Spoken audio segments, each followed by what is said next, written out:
10:30 p.m. tonight. No live tweeting during the broadcast section, please, and phones on silent, and use the microphone provided. Michael. Thanks. Hi, Ange, you all right? Good, thanks, Michael. Could just get the team news ahead of the game against Newcastle, please. Where are we at? The main ones, I guess, Dom Solanke, close, but I think we'll err on the side of caution. He won't play on the weekend with the international week. We're kind of made the decision to wait till after that. Bentancur's all good. He's trained well, gone through all the protocols, and most importantly, he feels really good training-wise. And the other one this week was Richie, pulled up sore. I think there's an injury there, muscle injury, which is just getting more information, but he'll be out as well. I think that's it. Okay, mixed bag then. Yeah. Obviously, deadline day. Done some really good business. Dominic Solanke, Archie Gray, Wilson, a few others, Lucas from January. Is that it now, do you think, in terms of incomings? Yeah, I think so. I don't think unless something surprising jumps out at us in the last 11 hours or whatever it is.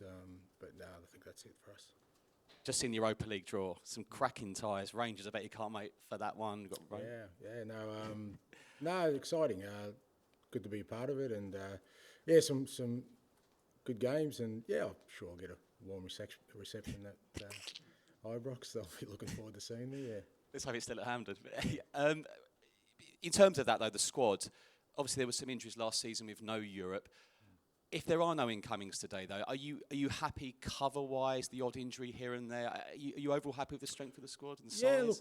Yeah, look, if nothing else happens, I mean, there's still a couple probably will be moving out. But if nothing else happens, then I think it's been another positive window for us. I think, as I said, all along you want to go into every window and sort of come out the other side of it, in a stronger sense. I certainly feel that. I think the players who bought in are already making a short-term impact, but even for the longer term, I think going to be really good contributors for us. I think we've got a better sort of well-rounded squad to deal with Europe and the extra games and whatever injuries we have. And so I think it's been a real positive window. If that is it, you always said you can't do everything in one window. This will be like your third transfer window. Looking back from the squad you inherited, a lot of big names have gone out as well. Maybe not sort of fit in your system. Overall, happy overall with the progress? No, as I said, I'm very happy. I think we've done a hell of a lot of work in the last 12 months, 3 windows, as you said. No doubt the squad's changed. I think the demographic of the squad's changed. The suitability to the kind of football I want to play is certainly we're much better equipped for that. There's growth in the team, absolutely. I think we needed to do some fairly major work 12 months ago, and I think in the 12 months since, I think we've gone a long way to kind of getting the team to where we want to, but there's still more work to be done. I've said that before. It was never going to happen quickly. I don't think it should happen quickly. I think when it does happen quickly, it's you're more fraught to getting it wrong. So I think we're in a good place. Charlie. Ange, firstly, happy belated birthday. Thank you. I'm glad you remembered. I totally dismiss it. And too late, mate. Forget it. Go on. It's too late. Sorry, Michael. It's someone else's birthday. It's Eve's birthday today. And he said that last week he trained like a child who's been told off. And, of course, he went on to score his first Spurs goal last weekend. I just wonder, how has he trained this week? And in terms of that goal, what do you want to see more from him in games? Is it controlling the passage of play in midfield, or is it goals and assists? Look, I mean, I don't want to be too sort of flippant about it, because at the same time, we've said all along, this is about, trying to guide Biss so that he becomes, the best version of himself, both on and off the field. And, there's no doubting his qualities as a player. I think, from the moment I've arrived, every time he's been fit, I think he's played. So that's how highly I rate him. But at the same time, we feel there's areas of his game that he can improve, just around sort of, a word I use a lot, his discipline in terms of his positioning, in terms of, the way he plays the game. But a lot of that is, again, there's a correlation to off-field as well. And I think, he's been really, focused and since the incident, and he understands. I think him not playing that first game sort of really hurt him, as it should. I think, you can find players, but when they don't play, I think they feel it more. And, he doesn't want to be in that position again, and he knows that, not just for himself, but for the whole group, we need him to be at his best so that he can contribute to the team, and he'll only do that if he continues to show the same focus and discipline he has. And what have you made to the start to the season of James Maddison? Because we've seen such a positive start, similar to last season. Yeah, he's been good, Maddis, really good. I think I said last week, when Maddis is physically in a good place, knock on wood, and he really is. His training's excellent. It's consistent.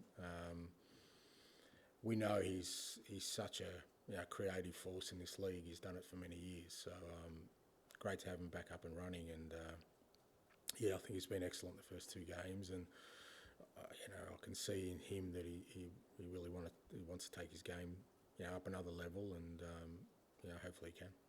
And in terms of Newcastle on Sunday, they've obviously got a really good recent record against Spurs.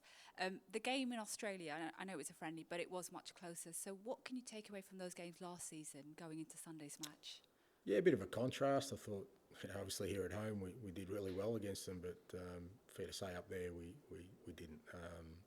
But it was a good learning sort of curve for us, that game, because we started the game okay, but then we conceded, and we kind of lost, probably for the first time all year, our composure in a game, and we allowed them to score quickly, and you know what it's like up there. The crowd created a brilliant atmosphere for their team, and we just didn't handle it at all well.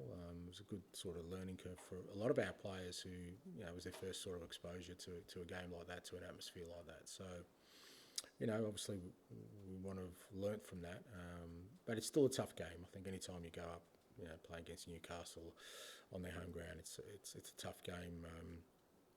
They've got some outstanding players in their team. They're well coached, and it's going to be a great challenge for us. Thanks, Ange. Ian.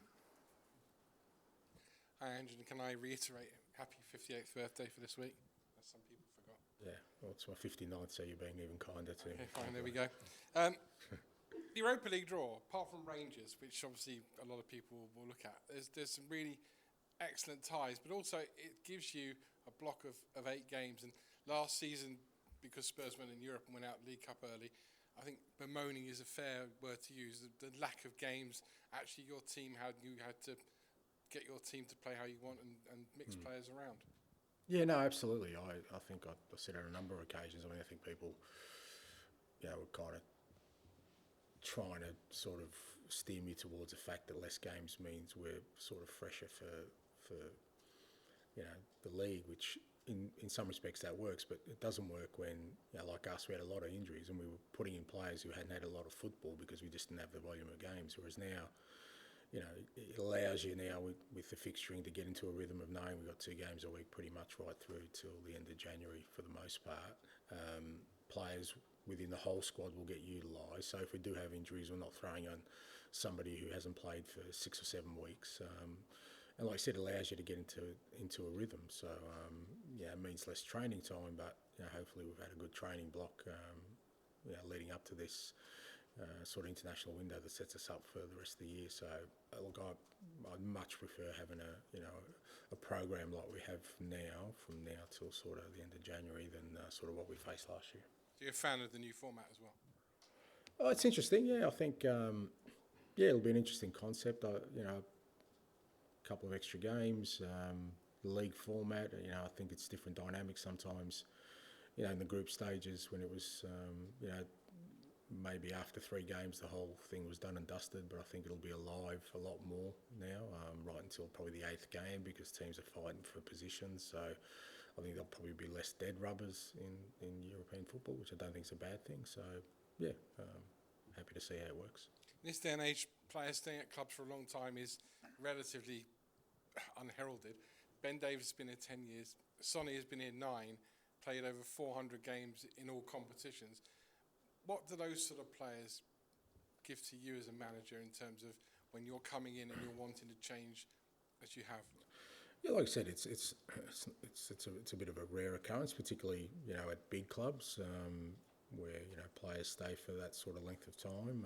But yeah, credit to both those guys that they've stayed at this club and played under numerous top managers, and they've all sort of rated them very highly to keep them at the club. And look, they're both great guys. I think they understand what the football club's about. It's great when you've got 18-year-olds walking into a dressing room, and probably two of the first people who will go and greet them are Sonny and Ben, and I'm quite comfortable in them being their first point of contact, because they're outstanding people apart from being fantastic footballers. So yeah, I think it's great, and it's only right that they get heralded in terms of their not just longevity but the kind of service they've provided. Finally, the important deadline day is tomorrow. Are you ready to get your Oasis tickets? I hear you're a big Oasis fan. Yeah, no, I'll be queuing up, mate, overnight. No, great band, great music. Yeah, not on my radar at the moment, thanks. Yeah. Favourite song? No, Wonderwall. Okay, there you go. George. Angelo, I just wondered, in terms of outgoings, if you can just give us an update on Lo Celso and Reguilon, please, and whether you think they'll be staying or possibly next week is another transfer window. Yeah, true. Yeah, so I'm not really sure. Fair to say, I think both players exploring options, and I don't get too involved in that part of it. That's between sort of the players' representatives and the club. But as you said, there's today, but there's other windows open as well. So. We'll see what sort of activity there is, but both are exploring options. Yeah. In terms of the transfer window as a whole, when you joined Tottenham, I know you just mentioned major work. Did you know how much work was needed? Because you've had such a huge number of players come in and out. And why is it so important to just get players out as well as get new ones in? What does that do for you as a manager? If you could just explain your thinking on the window as a whole over the three. Yeah, look, I mean, you never really know until you're right into it, I guess, because you kind of can never assess players until you've worked with them. And it's fair to say there's been, it was a fair departure from sort of the way the club, was playing its football to sort of the way I wanted to play, good, bad or otherwise. It was just different. So when it's different, and I think there was, it was a team that I think was naturally coming to the end of a cycle anyway, a team that, almost had great success in terms of that era of players, so it was kind of coming. So it was a combination of, I guess, me coming in with a different approach and also the end of a cycle. So I knew there'd be some, to put it in gardening terms, mate, it wasn't about pruning, it was a bit more than that. So, and not that I'm a gardener, I've got no idea what I just said is right. But so we had to do some major work, and I've said before, part of that process is that you need to get players out just to create the space for others to come in. So sometimes it's not even a judgment on the player as such. You say, what, you could keep that player around, but that means I can't bring somebody else in, So you're kind of always looking at, contracts is an obvious one, who's coming to the end of a contract or in the last 2 years of a contract, because they're kind of more likely to be able to move rather than others. So all those kind of things. So there's a lot of things that you kind of put out, as a framework of how much you can change a squad in sort of 1, 2, 3, 4 windows. And I think we've just about gone to the maximum in terms of turnover without it affecting competitiveness, because obviously, we finished 5th last year, which was a decent outcome for us in terms of where we were. But, you don't want to be doing this and finishing 8th or 10th or, falling off sort of the top side of the table. So it's always a balancing act. But like I said, I feel we've done the maximum we could without it disrupting our competitiveness. It's not finished by any stretch, but I'm happy that we've kind of stuck to the plan in terms of discipline of just bringing players who we think can contribute short term, long term, but also suitable to the football we want to play. And sort of not get too caught up on sort of being in any rush to fast track a process. Is it risky doing that in terms of, I mean, you've got no idea how they're going to gel, so when you think about changing so many players, does part of you think, oh, maybe we might have gone too far, or you think, well, I know you're saying you've heard on the, but is there a risk? Yeah, there is, yeah. But there's risk in everything you do. There's no sort of sure path in any which way you go. All I got to rely on is kind of my knowledge and my history in the game, that usually, wherever I've been, and fair to say wherever I've been, I've had to overhaul squads. There's a process that I kind of go through, which for the most part works, and that's what I've got to rely on in terms of that. I'm not just saying, well, let's just get rid of 10 players and bring in 10 players. It's a bit more sort of hopefully methodical than that, so that we try and get as many right as we can, because you're never going to get them all right. I think that's the other fallacy about transfers. People think, you got to have a 100% hit rate. That's impossible, because if you're bringing every player in and they're great, there's only 11 positions in the team. So there's always going to be guys who are going to miss out. So if you've got a really good transfer policy, it probably means that's at about 70 or 80%, because there's always going to be a 20 to 30% attrition rate just because you've got everyone right. So that's kind of the measurements I've always worked with. And, I think while there was risk, I think you can mitigate that risk by sort of sticking to a process. Down to George, please. Jack, please, sorry. Hi, Ange. Do you feel like you've been backed this window? Yeah. And in terms of the age profile that you were talking about, was that always the explicit plan from the start, and how important do you think that is for the club? Yeah, well, it was definitely part of my plan, because I think when you're trying to build or rebuild a team, you've got to, look, all managers hope they're there for the long term, but the reality is that, you don't know how long you'll be there. But I've always kind of tried to build teams that will last, over a cycle, which is, 3, 4, 5 years. So you need, as just a sort of natural consequence of that, you're looking at a younger demographic, a team that will grow, that will improve, that will adapt to the challenges ahead. So, like I said, when I got here, it was a team that even from a demographic point of view, looked like it was at the end of a cycle. A lot of players who kind of had great careers but were kind of either ready to move on or getting to the end of it. So that combination with, like I said, a different approach, for me, was definitely part of it, to go younger. So before you got here, Spurs didn't really have many young players in the team, but now there's a lot of guys here aged between 18 and 23. How does that change the feel around the place, and how does it change your job? Doesn't really change my job, but I guess young people bring an energy to it, and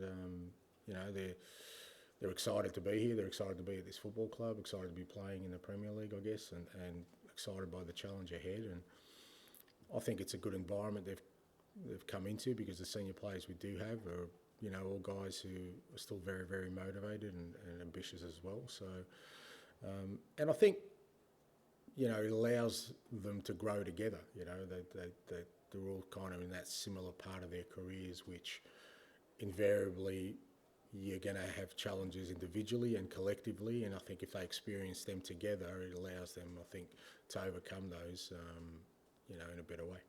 Finally, do you think it's easier to teach your style of football to a younger player than to a 30-year-old? No, it depends. It just depends on the player. It depends on the mindset of the player. I think Sonny is as much a willing learner as Archie Gray. I think it just becomes down to the individual.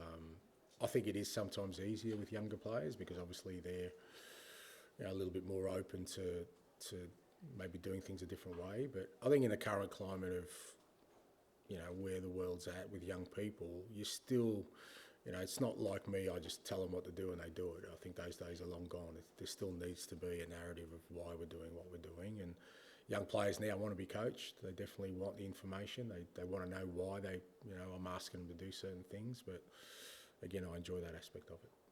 Okay, finish this section with Ali, please. Just want to ask you about the centre-backs department. Looking from the outside, obviously, last season, Davinson Sanchez moved on and you were left with 3 natural centre-backs and then others that could kind of fill in. Kind of feels like maybe Radu Dragic has swapped in terms of numbers with Eric Dyer, and maybe you're in a similar position in terms of three natural centre-backs. Is that something, there was any temptation to maybe add another natural centre-back? No, and I don't think we're in the same position. I think Radu's a different proposition for us, and certainly with Archie coming into the group, and Jed probably not being in the plans initially, but now in, I think we're in a much different position than we were last year. We've got Ben Davies as well, obviously, who can play as centre-back or at left-back. So, but again, I mean, that's the discipline of it. We can go out and sign another centre-back, but if the right player's not there, I'm not going to do it. That's as simple as that. I never have, I never will. For me, it's about getting the right people into, and there wasn't an opportunity for us to bring in someone who I thought was going to add to our group, so we don't do it. We've got Ashley Phillips, we've got young Luka Vuskovic who are available again next year, two young centre-backs. I don't want to block their pathway by doing something now that, might look from the outside like, we've got another player, but if that player's not going to be suitable to what we're doing, not going to fit in, why would I bring them in, potentially block, the path for somebody else? And Richarlison, just want to ask you, how frustrating is it, probably for him as well as yourself, that he's just never really got a rhythm as a Spurs player? Yeah, that's a challenge, I guess, and it's something we've got to look at again. He's been in that cycle for quite a while, him predating me, I guess, and we've put a lot of thought. We took it really sort of conservatively with him, this time. He didn't play in any of the pre-season games. He's really only played 20 minutes of sort of first-team football. But again, obviously he's had a setback, so it's something we're just going to, again, go sort of back with Richie and sort of work through the steps now of getting him back up and running, because, when he's fit, he's such a handful. Even last week, that 20 minutes he played, you can see, the kind of, the options he gives us in that position. But, it's like I said, frustrating probably for him as much as anyone else, but frustrating for us too. But, it's a reason we kind of brought Dom in, but obviously he picked up an injury in the first couple of games. But, again, it's something we'll work with Richie with. Apologies for a bit of a hypothetical, but if Lascelles and Reguilon don't get moves, is that a situation where you just kind of have to integrate them back into your squad, or does it become a little bit of a problem for you? No, they don't have to get integrated back to the squad. I mean, it's their decisions. I mean, it's pretty clear where they sit in terms of where we are as a squad and where we are as a team. But I've never been one to force people out. They've got decisions about their own careers and what they want to do. And if they're still here, they're still here. We'll work around that scenario, but it certainly won't affect the way we work in the first team. Okay, we'll end the broadcast section there and move on to the embargoed section for 10:30 p.m.